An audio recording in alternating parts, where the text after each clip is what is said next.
Hi everyone, hope you're doing well from wherever you're watching this channel, depending on your time zone. Now, yesterday, there is the information that the NADCO Senator Samson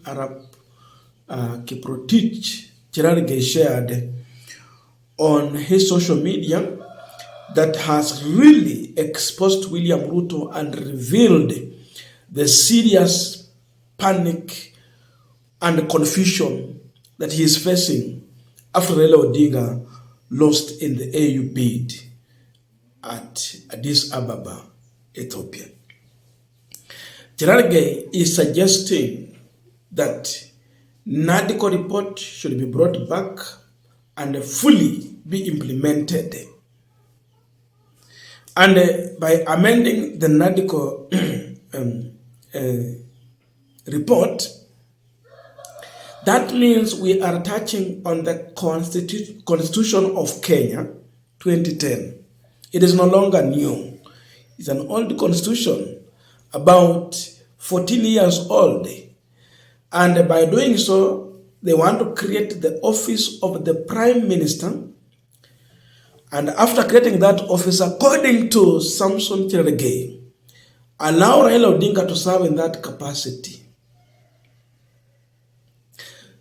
They actually want to legalize the office that Musalia Mudavadi is serving in. Because Mudavadi is serving in this office just through appointment of the president. So it's a presidential order. The truth is that Mudavadi is operating under executive order to serve in whichever capacity that he is serving in. And anytime Ruto can abolish that office because it is not strengthened in our constitution. So this is what Cherargei is suggesting. I want us to go through that and go deeper really to understand what he's telling us. We must now fully implement the NADCO report by amending the Constitution 2010 through creating the office of the Prime Minister and allow Right Honorable Raila Odinga to serve Kenyans in that capacity. We cannot allow such brilliant leadership and experience to go west the way African Union did it. This is the only way we can appreciate and reward him for his fight for rule of law and democracy in Kenya. Blessed week ahead, AUC election. According to Cherargei, that is the only way they can appreciate and reward Raila Odinga. I don't know who is rewarding Raila Odinga. In this contest, is it Kenyans who are rewarding Raila Odinga, or it is William Ruto's government rewarding Raila Odinga? Because the only best way for Kenyans to reward Raila Odinga, it should have been through the ballot. But I think Kenyans have played their part. But people like Wafula Chebukati and the rest have, came out with questionable results that even IBC itself was divided. The issue of 2017, 207, it tells a lot. So if it's about Kenyans rewarding Raila Odinga, they played their part through the ballot. So, in my view, this is William Ruto rewarding Raila Odinga, if then that is what he is telling us. But above all, is it a reward? We want to answer that question. Before we go deep into this, just a quick request. For those who are watching this channel and you have not yet subscribed, please remember to subscribe. To our returning subscribers, I must say thank you so much. And again, to all our viewers, please give this video a thumbs up. Thank you so much, and back to our discussion. Now, we have to understand this, that Cherargei is revealing to us the fear and panic that Ruto has after they fail at Addis Ababa. This confirms to you that Ruto's push for Raila Odinga to contest at Addis Ababa it was not really genuine that Raila should serve in that capacity. He was to do so. It was because Ruto was trying to solve the local political equation in Kenya. So his support for Raila Odinga was not genuine. It was not based on Raila Odinga's capacity. It was based on solving the political equation in this country. It was a kind of an attempt to send Raila Odinga to exile so that he will have free space here to, continue ruling this country without interruption or disruption, and without being questioned on his failures and mistreatment, abduction, torture, and the forceful disappearance of Kenyans. So it has failed. You must look for a way to keep Raila Odinga busy, because if you leave him, it is disastrous. You can't manage him. Keep him busy somewhere in an office, according to him. So they have to use every means possible to keep Raila Odinga on their side and busy. I don't know if Raila is willing to take this position, and if indeed he is ready for that move. Because even Uhuru Kenyatta worked with Raila Odinga without even giving him these positions. But they worked together. And we had a de facto deputy president and a technical deputy president. Raila was an advisor to Uhuru Kenyatta in his second term in office. But did not go for these positions, and they served very diligently. Hata watu wa Nyanza, they opened so many projects there, tukaendelea vizuri. But now, at that time, it was Uhuru Kenyatta to support Raila Odinga after that, and he did so, of course. Now here, it is William Ruto now who wants Raila Odinga to stop his ambition, if he has any, and force him to support him by dishing out positions. These guys are opening a debate for a referendum. They are testing the water.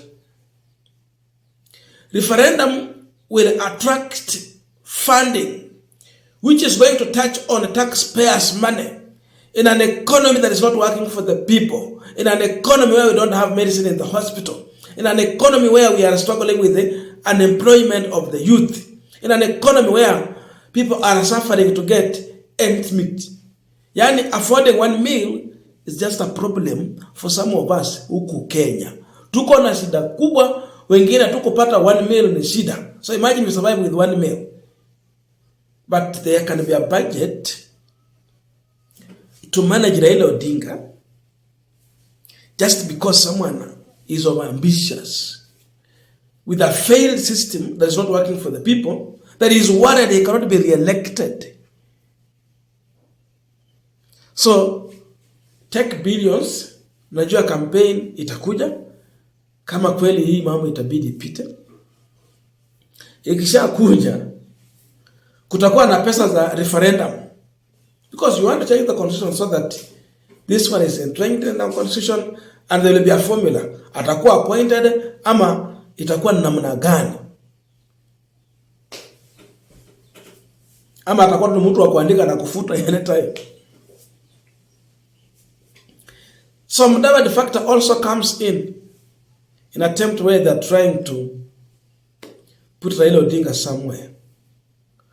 He is the current prime CS in the agreement of Kenya Kwanza coalition.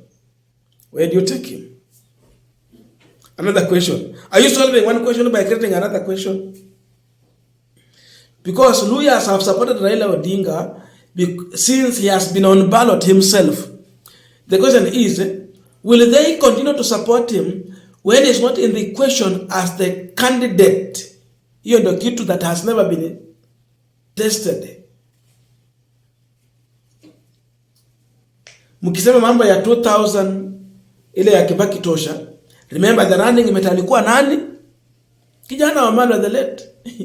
So Luyas had stake in that, but it has never been tested that Raila Odinga can support another candidate and transfer the support that he has enjoyed from Lembe Nation to that candidate.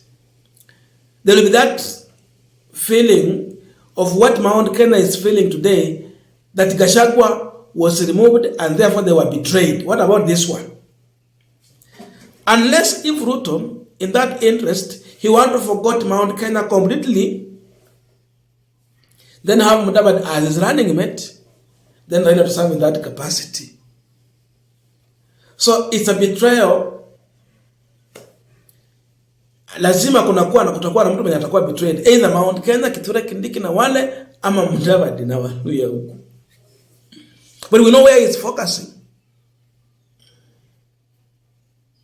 So that is now the story that they're trying to bring here. Referendum. And they are testing how deeper is the water. Cherargei is yet to test. What will Kenyans say about this? And what will Raila Odinga side say? Are they ready for this? Remember, NADCO report went silent and they went for the story of AU. Now it has failed, they have to bring it back. What if Raila would have won this election? Will they be talking about NADCO report? If they are genuine. These people are not genuine. They are only trying to solve their own problem. Not even Raila Odinga's problem. If indeed they believe that Raila Odinga has really fought for this country, he deserves to serve in that capacity as far as the issue of fighting for rule of law, democracy and all that, would they have stolen his election in 2022? Because there is that allegations. If indeed they want to appreciate him, why are they not allowing democracy to thrive in this country? These people are not genuine. Democracy is not thriving under William Ruto. Why is Raila Odinga telling them to stop kidnapping Kenyans? But they don't listen. Raila told William Ruto while somewhere in Homa Bay, kule kwa Gladys Wanga, mambo ya abduction each. Aliambia Ruto face to eyes. If really they want to respect Raila Odinga and reward him, they must stop forceful disappearance. They must allow Gen Zs to protest in peace and listen to the people, provide solutions. They are not genuine. They are solving their own political equation. It's a big problem for them. So, hapo ndio mambo yamefika. I don't know your views, but let us put in the comment section to continue with this discussion. Thank you so much, and I'll see you in our next video.